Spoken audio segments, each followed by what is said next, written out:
Now, just because you're busy doesn't mean you got to be stressed. I'm crazy busy right there with you, but it can be easier. Next time you're on a run, just make it more fun and listen to The Run with Manny Wilson. It's The Run with Manny Wilson podcast.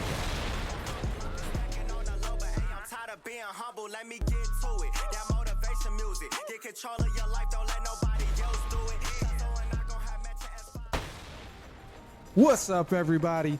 Welcome back to The Run with me, Manny Wilson. Let's get into it.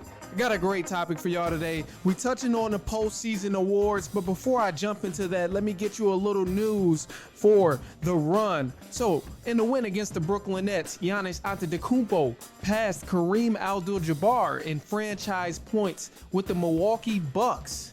Giannis is now the Milwaukee Bucks scoring leader in points for the franchise. Paul George has made his return from injury this past week. In his first game back against the Utah Jazz, he finished with 34 points and 6 assists. Paul George is expected to be present for the remainder of the NBA season and throughout the NBA playoffs. Manu Ginobili will be a first ballot induction into the Naismith Hall of Fame in 2022. Tim Hardaway will also be inducted into the Hall of Fame in the class of 2022, right along with Ginobili. And moving to the NCAA tournament, the championship for March Madness is set. The University of North Carolina will take on Kansas Monday night. And with this matchup here, I gotta say, I'm going with Kansas. I'm gonna roll with Kansas here. But to go ahead and touch on the NBA, they're closing in on their past few weeks of this regular season. Some teams only got about 5 or 6 games left, which means the playoffs are about to begin. And the regular season awards are presented sooner than later. Now, I'd be lying if I told you I knew exactly who the committee were going to make winners of these awards, but I damn sure have an idea of who will win these awards. So for April 3rd, 2022, a quick rundown of the postseason awards and who will win, starting with the 6th man of the year. Tyler Hero. Yeah, we're giving that to him all the way. It's going straight to Tyler Hero.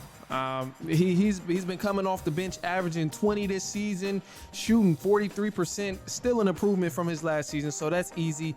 Going to Tyler Hero. Most improved player of the year, we're giving that to Tyrese Maxey. That's so well deserved. He's been balling with the 76ers. He's increased his total in points by almost 10 while shooting a better percentage as well. So what more can you ask for a player who's been proving himself time after time, game after game? So he's been balling. That's going to him for sure. Coach of the year, easy, Monty Williams. It's going to Coach Manny Williams. The Phoenix Suns, it says it all. What else can I say? Look at the record, 62-14. It's probably changed by the time you'll hear this, but it takes a lot of leadership to keep your team focused and locked in through the entire course of the season without getting complacent, without feeling as if they're already on top or they already won. And all that credit goes to their great leadership and Coach Monty Williams.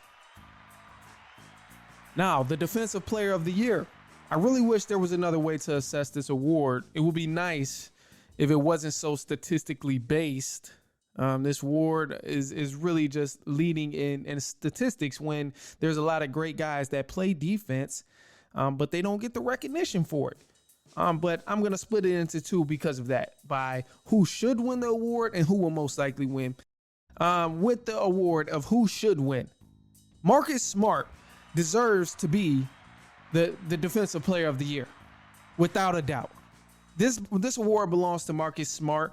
He's proven to be a premier defensive stopper over the last few seasons of the NBA. He's always hustling, giving maximum effort, consistent in his defensive effort, and he does not take plays off.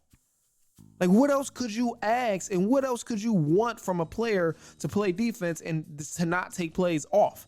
He's one of the best defenders I've seen in a long time. especially considering you can barely touch the guys you have to guard. You have to heavily rely on your defensive quickness and the lateral quickness that you have. When you watch the way he moves his feet on defense, fights through screens, fights over screens, under screens, however you want him to play it, he does it to perfection. And the main thing with Marcus Smart and why he really deserves this award is because his defensive effort and his defensive impacts the game and momentum. He shifts momentum when he makes these big defensive plays down the stretch, whether it's late game, early, when his team needs a run and he's playing great defense and he makes a good defensive play, whether it's a charge, whether it's a steal, anything, tip, pass, something. He typically makes that play.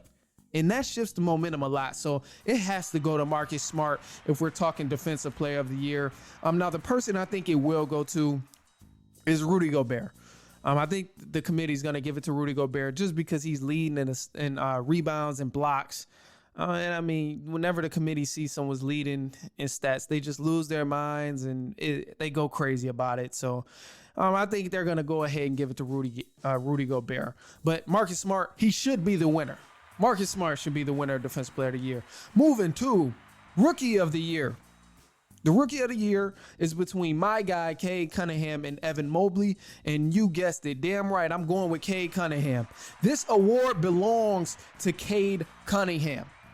He's been averaging 17 points per game, 5 rebounds, 5 assists. He's been playing phenomenal and put up 27 the other night against Philly over there, James Harden and Embiid, and they won that game.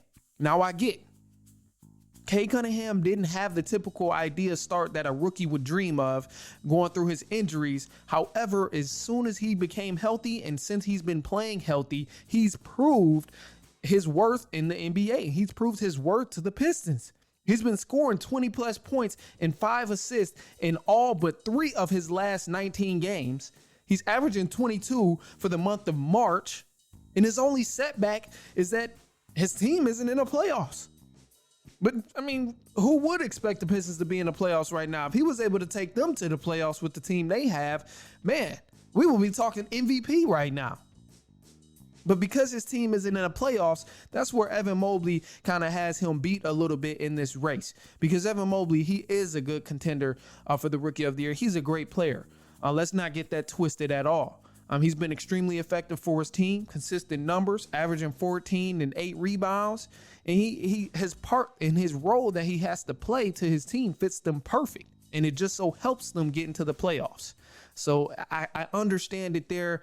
But however, Cade does have more responsibility to take care of on his team right now than Mobley does. And as a rookie, Cade has been doing a damn good job doing that. Detroit just needs the help to get there. So with Rookie of the Year, we're going Cade Cunningham, 100% deserved. 100% deserved. He's shown us why he's number 1 pick. All right, and now, the segment everyone has been waiting for. The Most Valuable Player Award. There's a lot of great candidates in this award. And they're all quite good. You can honestly make an argument for either of these candidates. But I'm here to tell you right now, this MVP award has to go to Nikola Jokic. It has to go to Nikola Jokic. And here's my reason. Let me tell you why. Forget all of that. He's the most valuable to the team. He's the most valuable. Forget all of that. Let's talk about the consistency. Right now, Jokic is averaging 26, 13 rebounds, and 8 assists. Straight animal. He's been shooting above a 50% average every single month of the NBA season. He's leading the league in double-doubles with 62 so far. The person behind him is 13 double-doubles behind. And Jokic has had more triple-doubles than 19 other teams combined. More triple-doubles than 19 other teams combined. And we're still on consistency. So let's not forget. Look at these last 6 percentages of his game against the win at LA today. 38 points, 68%.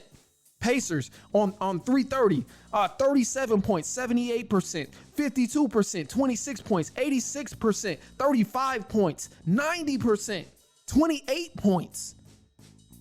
And if you really want to talk about the impact of his team, just keep in mind, no other player on that Denver Nuggets team when Nikola Jokic is averaging above 15 points.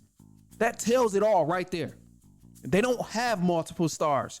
They don't have other guys to really help Jokic pull it together. It's Jokic being the dominant force and helping everyone come together. Without Jokic on that team, it's no telling where we wouldn't even be thinking about the Denver Nuggets right now.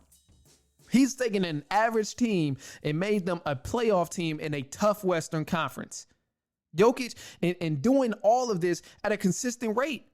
He's been carrying the whole Denver Nuggets franchise this season, put them all on his back and at a consistent rate. All these other MVP candidates are great. Don't get me wrong. Joel Embiid, Giannis, even Josh, some people may say, D-Book, whoever is your favorite, they're doing it good. Don't get me wrong. They're nice, but nobody is doing it as consistent as Jokic and pulling in wins at the same time. That is absolutely amazing. Absolutely amazing.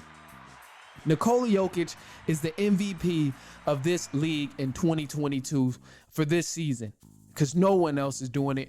And as far as that goes, those are the predictions we have for this postseason and the postseason awards we have here.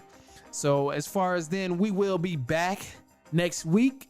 Just stay tuned and look out for us. Follow us on Instagram as well at The Run Podcast and share with a friend.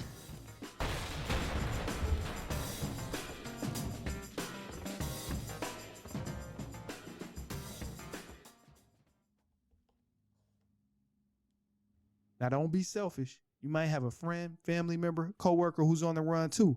So make sure they get to have the same amount of fun as you and send them this episode. It's The Run with Manny Wilson Podcast. Let me get to it. That motivation music. Get control of your life.